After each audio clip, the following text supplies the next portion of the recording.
Snipes and Insights, April 30th, the last day of April. I'm your host, Keith Kavanaugh, alongside Tyler Madarasz. And Tyler, just another unbelievable night of NHL playoffs. Yeah, we had our first team eliminated. It was your New Jersey Devils, Keith. And tonight, get 3 great games and get the feeling that one team is going home tonight. And I hope the other series with implications kind of goes 7 maybe.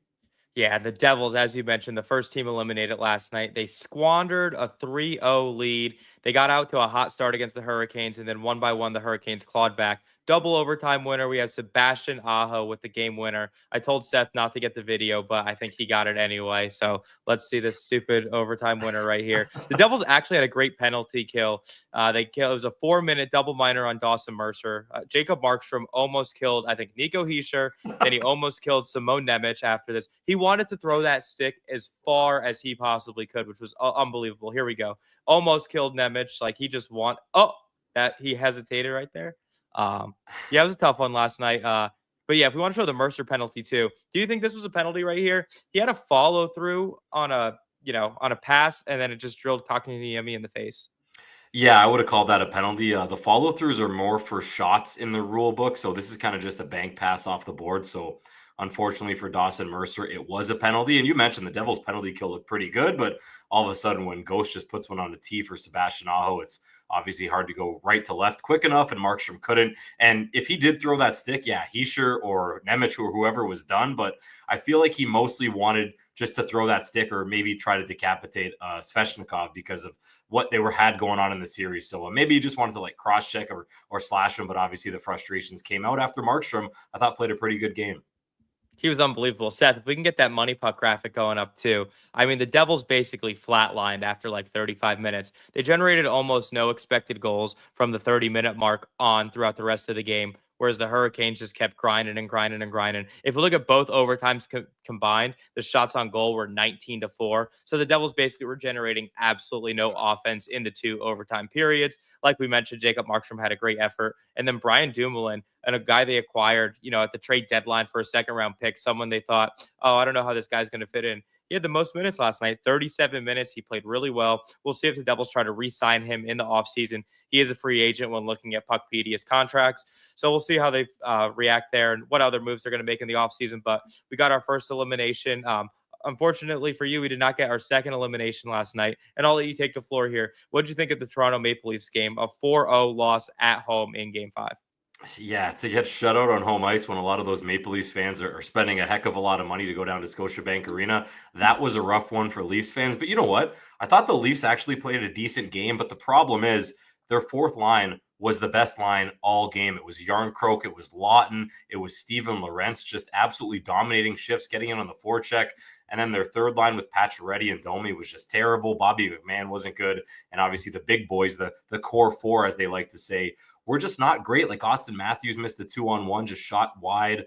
The power play wasn't getting going for Craig Berube and the Leafs. So deserved to lose that game, I'd say, after a couple of the goals. And man, when Matthews gives up that puck on a power play and Cousins goes the other way and scores shorthanded, that was just the dagger. So we'll see how this ends in Leafs fare in Ottawa tomorrow night. And was it also the same Cousins goal where it was Willie Nylander kind of little dog the back check a little bit? Yeah, he might not have made it back, but I love seeing those get clipped on Twitter because William Nylander is so good when he's good. On the back check, sometimes he's not so good. So you get the give and the take with Nylander. But yeah, he kind of just gave up right at the blue line there. And Seth, if we can get this Leaf graphic going, I mean, the Leafs just in closeout games have not done the job since 2018. They're 1-13, which almost feels like a statistic anomaly. Like it feels impossible for that to be the case. 0-6 on home ice. And look at the power play right here. 1 for 31. Tyler, I have a good stat for you. Their last power play goal was in 2018 in a potential series clincher. Do you know who scored that power play goal? 2018. Give me Morgan Riley. Nope. Try again. I'll give you one more guess. Is it a forward? Yes. Oh, 2018. John Tavares. No. Try Patrick Marleau. Oh, that's actually was my first thought. I was scared to say it, but Patrick, oh my goodness. Wow. Throwback. Yeah. I mean, and the Leafs, to me, like, we got game 6 now in Ottawa. Like, everything's going to start creeping in terms of the Leafs' heads. Are they going to win in a closeout game? They were up 3-0 in this series. It's very easy to see Ottawa coming into Ottawa and winning game 6 and then forcing it back to Toronto for game 7. I think, though, cool bet odds will probably have the Leafs as a favorite, maybe minus 140, minus 150. And you got to like them to close it out. You know, Brandon Tanev kind of, or was it Chris? No, Chris Tanev, right? Yeah, Yep. came out with a quote and basically said, we're up 3-2, like everything's fine. That's the reason they brought Craig Berube there in the offseason to kind of level set expectations and cool things down. So we'll see how this series plays out, but just another game for the Maple Leafs where they don't close it out. Yeah, and I'm glad you brought up Tanev because Chris Tanev, he was the best Leaf all night. So I like that he said that after the game. He's a veteran. He's been in a cup final before in his rookie year with the Canucks. So he's not worried. And I think Craig Berube can maybe get the big boys going, and we'll see if the Leafs can do it on the road in Ottawa. And then the next game we had on last night was the Vegas Golden Knights and Minnesota Wild. It was 2-2 series. And then we had Brett Howden in overtime, game winner. But before that happened, we had Ryan Hartman possibly score the go-ahead goal with a minute or two left. So, Seth, if we can get that video rolling. I mean, Hartman with a nice goal here, but then it ended up getting ruled offsides. We'll see how close it was towards the end. I love Hartman's celebration, too. I mean, we'll get this. I think we got it right here. Oh, yeah. Unbelievable. What were your thoughts on this as the game was kind of winding down? Well, yeah, I love the celebration as well. Just too bad for Hartman and the Wild it didn't count. But you'll see right here, if you're Gus Nyquist, who's a veteran in the league, like, why aren't you dragging your leg? Like, you don't even need to be in the zone that early. You're not part of the play. You're just kind of trailing the play. But if he just dragged his leg and had his skate hover over the blue line or even stay on the ice, either works nowadays, then that goal counts. And the Vegas Golden Knights probably lose that game because there's just a minute and change left. So that's a dagger for John Hines and the Minnesota Wild. Just wish Gus Nyquist would have dragged that leg and stayed onside. But Marc-Andre Fleury was in the game at that point. I guess he kind of had to go into that third period cold and then go into OT cold. But man, the Vegas Golden Knights, give them credit. Like the pass from Pearson to Howden, thing of beauty. And Brett Howden continues his unbelievable year under Bruce Cassidy. Yep, and they said Philip Gustafson had an illness during the game, which is why Fleury ended up in the net. So we'll see if that translates to game 6 and if Fleury ends up getting the nod at home in an elimination game, or if Gustafson feels better and they go back to him. But yeah, this game, I mean, we correctly predicted the stars for the Vegas Golden Knights to really shine last night. Jack Eichel had 2 apples. Mark Stone had a goal, and that's exactly what Vegas needed to get back on track and put Minnesota on the brink of elimination. Yeah, and you brought up William Karlsson playing on that top line. Like, how good was William Karlsson last night? The first Eichel assist is a beautiful pass over to Wild Bill on a 2-on-1 shorthanded. And then the Mark Stone goal, William Karlsson's just standing in front of the net right on top of the blue paint. Goaltender can't see anything. And Mark Stone, as smart as he is, we talked about how smart he was yesterday, just puts it on the ice on net, like doesn't throw it high, just throws it on net. It goes 5-hole, and all of a sudden he gets a goal. So got to love the Stars coming through for Vegas, and it's going to be a really tough game 6 for them in Minnesota. Mark Stone's one of the smartest players in the league, I think. Like the way he just plays the game, it just looks like his kind of mind is going ahead of everyone else's. And like we mentioned, he's not the fleetest of foot, right? He's not the fastest skater. But sometimes if you're able to be outsmart your opponents, that's all you need to do. You look at how long Jaromir Jagr lasted in the league. You're telling me by 38, 39, 45 years old, he was the fastest guy on the ice? Absolutely not. But he's just way smarter and way better than these players. Even Joe Thornton, Keith. Remember Joe Thornton? This guy was just like loafing around the ice, and you're just like, who is this guy? And he's one of the best passers, best assist guys of all time. And then the last game last night was the Edmonton Oilers and the Los Angeles Kings. The LA Kings brought back our harmonica ladies. They were posting about it on their social media. They had them roll up in Escalade. Apparently, they had really good seats at the game, too. Lower level, like center ice. So, I mean, good for the harmonica ladies. But unfortunately for the harmonica ladies, I think their time is over as the Edmonton Oilers won the game 3-1. And I think we're going to harmonica no more if the series gets back to LA for game 7. Edmonton takes a 3-2 series lead. If we want to take a look at that money puck graphic too, like the Oilers just absolutely outclassed the LA Kings last night. Shots on goal were 46-21. Expected goals, all situations were 6-1.87. Tyler, what were your thoughts on this game? Well, yeah. First on the harmonica ladies, yeah, they're done.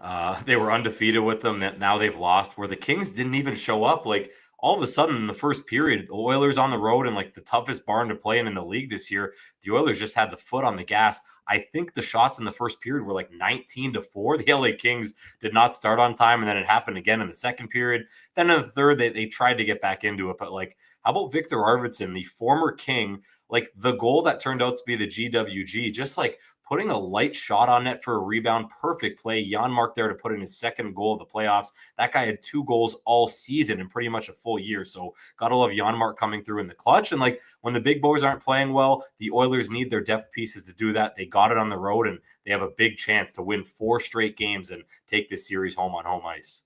Yeah, like you mentioned, the 3 goal scorers last night, Janmark, Kane, and Ryan Nugent-Hopkins. So no goals for McDavid, no goals for Draisaitl. The only assists they had were both on Ryan Nugent-Hopkins' empty netter at the end of the game. So when your big dogs aren't scoring and your depth guys are stepping up, that's a great sign for the Edmonton Oilers. They go to Game 6 at home ice looking to close out the Kings for a 4th straight year.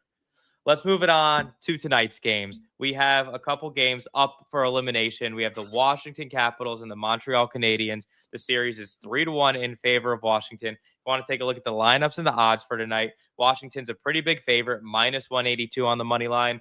The Montreal Canadiens are plus 154, and the over-under is set at 6. And it looks like finally the guy I've been talking about for a while, big Protas, Alexei Protas, is going to possibly get in the lineup tonight.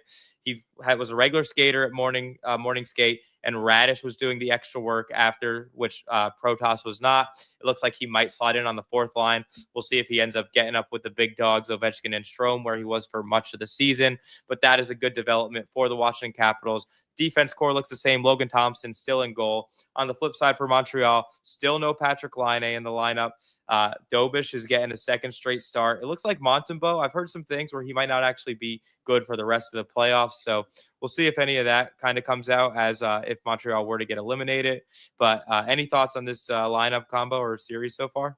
Yeah, I think the big storyline's Alexei Protas, one of your favorites, one of my favorites, like one of the best even strength players in the National Hockey League all year. Like this guy just dominated even strength, kind of like Brandon Hagel did in Tampa Bay. But if Protas is in, he probably won't start on that 4th line long. I could definitely see him up with Strome and Ovechkin, and Beauvillier is pretty versatile, so Carberry can either put him on line 3 or line 4. But when you look at these Caps lines in front of us, just having Protas and Ryan Leonard in there, you're like, this team is an easy Stanley Cup contender to come out of the East. So it'll be Florida or Tampa or Toronto or Ottawa trying to stop them. But with Logan Thompson healthy, with the D-core, I know Ferravari's hurt for the rest of the playoffs, but they still got a solid D-core. I definitely expect the Washington Capitals to finish this series tonight.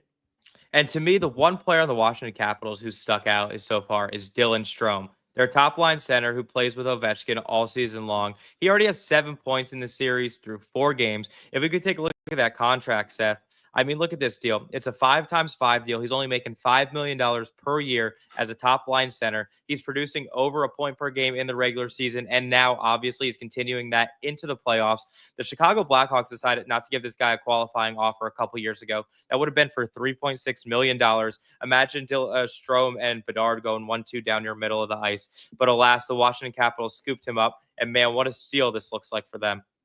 Keith, I still can't believe that. I don't think Blackhawks fans can still believe that. And you know what? Like before they didn't qualify him, it wasn't really working out in Chicago for Dylan Strome. So we kind of understood why, but it's like you might as well have tried to make it work because Dylan Strome's such a good player when he's on. That's why he got picked so high in that draft where Mitch Marner was picked right after him. And we watched him in the OHL just absolutely dominate. So obviously the skill was there. The ceiling was high. And we're seeing that right now with the Washington Capitals. Got to give Brian McClellan, who I think gave him this contract. Chris Patrick's the GM there now, but a lot of credit for getting him at this price tag. Yeah, I mean, he had 48 points in 69 games in his last season in Chicago and only $3.6 million. You go, that's probably not that much for a guy that was a high-end draft pick that could move up your lineup. Like you see some of those guys like Kako, right? Like another guy who's a high-end pick who hasn't necessarily panned out, but you still want to give those guys a chance because maybe their development takes a little bit longer than others. So just a guy who's really, really panned out in a new environment, and good for him. And he's someone I wanted to call out. On the flip side, how does Montreal stay in this series tonight? I think their depth scoring needs to step it up for them. All their goals so far this series has come from Cole Caulfield, Nick Suzuki, Uri Slafkovsky, Christian Dvorak, and Alex Newhook. They've got no goals from Jake Evans, Josh Anderson, Brendan Gallagher, Ivan Demidov, Joel Armia. So I think those guys are the ones that are going to have to help them get on the score sheet tonight.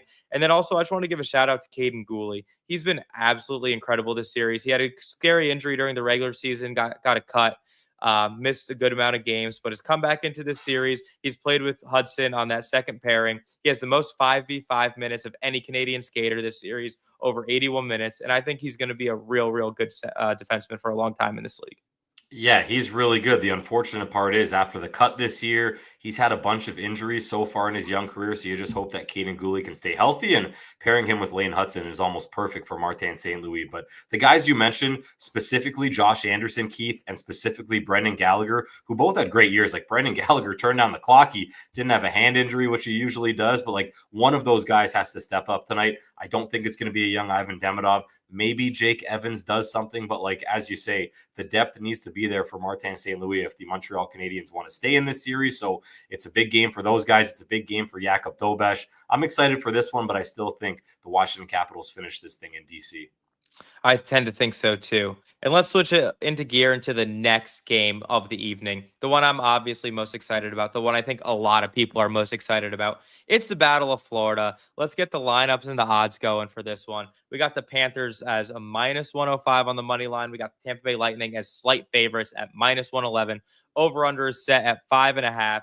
Look at the lineups. Tampa's going to go back to 11-7 as they've done all series long so far. Brandon Hagel, unfortunately, is out of the lineup with an injury. On the flip side, obviously, Aaron Ekblad also out because of said injury. He's suspended 2 games. He will be back if there is a game 7, which also goes to show that they've flipped back to Gustav Forsling and Seth Jones on that top pairing with the Lightning. Connor Geekie comes back into the lineup in place of Brandon Hagel.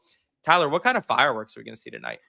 I hope we see fireworks that don't lead to injuries or suspensions. Like none of us wanted to see Aaron Ekblad get suspended after missing 20 games for the suspension. No one wanted to see Brandon Hagel get injured off of that and unfortunately have to miss this game and maybe more in the series. But I'll take a little fireworks, maybe like a little Bennett, Marchand, Kachuk action against the Cirelli point. Geeky maybe gets into it, but I fully expect John Cooper to have his team locked in. I fully expect the Tampa Bay Lightning to win this hockey game. I don't know if it's going to be close. I don't know if it's going to be a runaway, but this series just deserves to at least go 6 games, definitely go 7 games. So I think John Cooper is going to have his squad ready to go. And like the Aaron Ekblad suspension is big for Paul Maurice, but like in the last game Uvis Balinskis played, he was actually pretty good on the bottom pairing. So not a bad guy to bring in who played a lot of hockey this year, but man, I just hope we get a really good game and maybe some OT. That'd be a fun one. It'd be a disappointment to me, I think, if this series only goes 5 games. We'd be doing ourselves a disservice to not get either a 6 or 7 games out of the Battle of Florida. And for me, I look to Nikita Kucherov tonight to get a goal and get on the score sheet. He's plus 175 anytime goal on CoolBet. He hasn't scored a goal in his last 14 playoff games. Now, he's had a ton of assists in those games, which he still is a point per game player. But Nikita Kucherov, he's the kind of guy who, generally speaking, his game is playmaking. But he also is pretty good at getting on the score sheet, gets around 30 to 35 goals a year. So I look for Nikita Kucherov to put one in the back of the net and put Tampa at least back to game 6 in Fort Lauderdale. Keith, we're on the exact same wavelength tonight. Like right away, I was like, this is a Nikita Kucherov game. So whether it's a goal, whether it's a multi-goal game, he's definitely getting a multi-point game tonight. So love number 86. He's probably my favorite player in the league. And I would love to see him extend this series because, as you said, it would be a huge disservice if this ended in 5. 100%. And let's get on to that last game of the night. Another series. We got a 2-2 series here. We got the St. Louis Blues and the Winnipeg Jets back to Winnipeg for game 5. If you want to take a look at the odds and the lineups, St. Louis is plus 153 on the money line. Winnipeg's a pretty big favorite at minus 182. Very similar odds to the Capitals Canadiens game. The over-under is set at 5.5. Want to take a look at the lineup changes. It looks like Gabe Vilardi is going to get into the lineup. He's been injured for the last couple months. He's going to pop right back into that top pairing, right onto the top power play unit, slide right in there, which also lets them kind of let everyone play the position they should be playing. And you have that third line, that shutdown line that's been their best line all season of Niederreiter, Lowry, and Appleton reunited, which I think is really big for Winnipeg. Defense is status quo. And then we look in goal. It looks like it's going to be number 37, as it should be. We'll talk about Connor Hellebuyck in a little bit, but he's going to get the nod in net tonight. On the flip side for St. Louis, it looks like Ryan Suter is going to get back into the St. Louis lineup on that third pair for Tyler Tucker. But I think pretty much else looks status quo in the forward group. Any thoughts here on the lineups or the odds or anything? Well, first off on Tyler Tucker, just unfortunate. Like, he scores a playoff goal. He came into the lineup after being scratched in the first few games, I think, and all of a sudden gets injured. So good to see a steady guy in Ryan Suter come back in, who played every single game for the Blues this year. But we'll see if they can chase Connor Hellebuyck again. You're about to get into a little bit of Hellebuyck, but like, you got to think on home ice, he locks it in. He did in the first 2 games of the series where the Jets looked really, really good. And then all of a sudden go on the road, don't look all that good. So Hellebuck's going to be a big X factor. And I like that you bring up the Niederreiter, Lowry, and Appleton line. They have been great for Scott Arniel. He leans on them a lot. And then even on the fourth line, like, good on Jared Anderson-Dolan, the former King. He stays in the lineup. I think it's Gustafsson who comes out, Keith. So Good on Anderson-Dolan, who's actually played a role in a few goals this series, staying in the lineup. But Velarde, maybe he has a big game playing back on that top line. He'll be ready to go after missing a lot of time. Yeah, and I looked at that St. Louis top pairing of Fowler and Parayko. They had a little shakiness throughout the series, but game 4, they were so solid. They had 15 5-on-5 minutes. They had a 75% expected goal share. I look to them if St. Louis is going to steal one in Winnipeg tonight, I look to their top defensive pairing to try and shut down that Kyle Connor, Mark Scheifele, Gabe Velarde line. With Kyle Connor, by the way, he's just incredible, right? 3 goals, 2 assists in 4 games, 5 points. He's a guy that just took it up a notch in the playoffs. He's the kind of guy that people are like, oh, can this guy bring it in the playoffs? So I think he's proved his doubters right, or wrong, I should say. And then also, they're still without Nikolai Ehlers. So once he kind of comes back into the lineup, Winnipeg should be going in full swing. But then let's go back to Hellebuyck. Seth, can we pull up that graphic again? We pulled this up last episode, but it just goes to show Connor Hellebuyck, he's gotten pulled now in his last 2 games in St. Louis. I think they were basically, mercy pools, get him rested, resituate it. They're not going to start Eric Comrie in a must-win playoff game. They're going to start their back-to-back Vezina Trophy winner. But, man, his regular season numbers and his playoff numbers are just polar opposites. Top of the leagues in goals saved above expected the last 3 years in the regular season, and then towards the bottom of the league in the playoffs. If we're looking at this playoffs right now with the updated numbers and goals saved above expected per 60, he's currently ranked 19th out of 20. The only goaltender worse than him right now is Stuart Skinner, who's already gotten the hook in Edmonton. Tyler, any thoughts on Hellebuyck? How can he right the ship tonight with the home fans behind him and the whiteout in Winnipeg? Well, yeah, you got to see some pucks early if you're Hellebuyck. You want to stop a couple easy ones early in the game just to feel the puck a little. But, like, you just think regular season, playoffs, the numbers are right in front of us. He's obviously a different goaltender. That's really not play to me. That's just mental. That's up here. So Connor Hellebuyck needs to just lock in mentally. You know that he's going to do that with the whiteout in Winnipeg on home ice. He's already had 2 victories in this series in front of his home crowd. So mentally, hopefully he's there. Hopefully he can get the Jets a series lead, because when it goes to St. Louis, what if we're getting game 3 and 4 Hellebuyck again? That's a big worry for the Jets. And then we're seeing game 7 when not a lot of people thought the Blues could even push this to a 7th game. So hopefully he can lock in tonight. I wouldn't mind a Hellebuyck shutout just to get him back. I predicted that this series would go 7. I just want that on record. Nice. I don't want that on record. But yeah, for me tonight, I think we're going to get prime Hellebuyck. I think we're going to get regular season Connor Hellebuyck tonight. I say he shuts him out. I think it's going to be a shutout tonight. I got a 2-0 shutout in Winnipeg. Just a grimy, just a real battle. Third line goal, maybe that shutdown line. Maybe Captain Lowry gets one on the board. We'll see what happens. But I like Winnipeg to take a 3-2 series lead tonight and then bring this back to St. Louis with the Blues on the brink of elimination. I'm going to Velarde anytime goal. I love the captain just getting the crowd buzzing there in Winnipeg, but got to think Gabe Velarde's ready to go. It's probably going to be on the power play as well. Perfect. Well, that's all the time we got here for Snipes and Insights, PuckPedia Hockey Show, brought to you by our friends over at CoolBet. Stay cool, bet responsibly. We'll see how the games play out tonight. 2 teams could possibly be eliminated. We'll see what happens. Myself, Keith, and we got Tyler. Have a good night, everyone.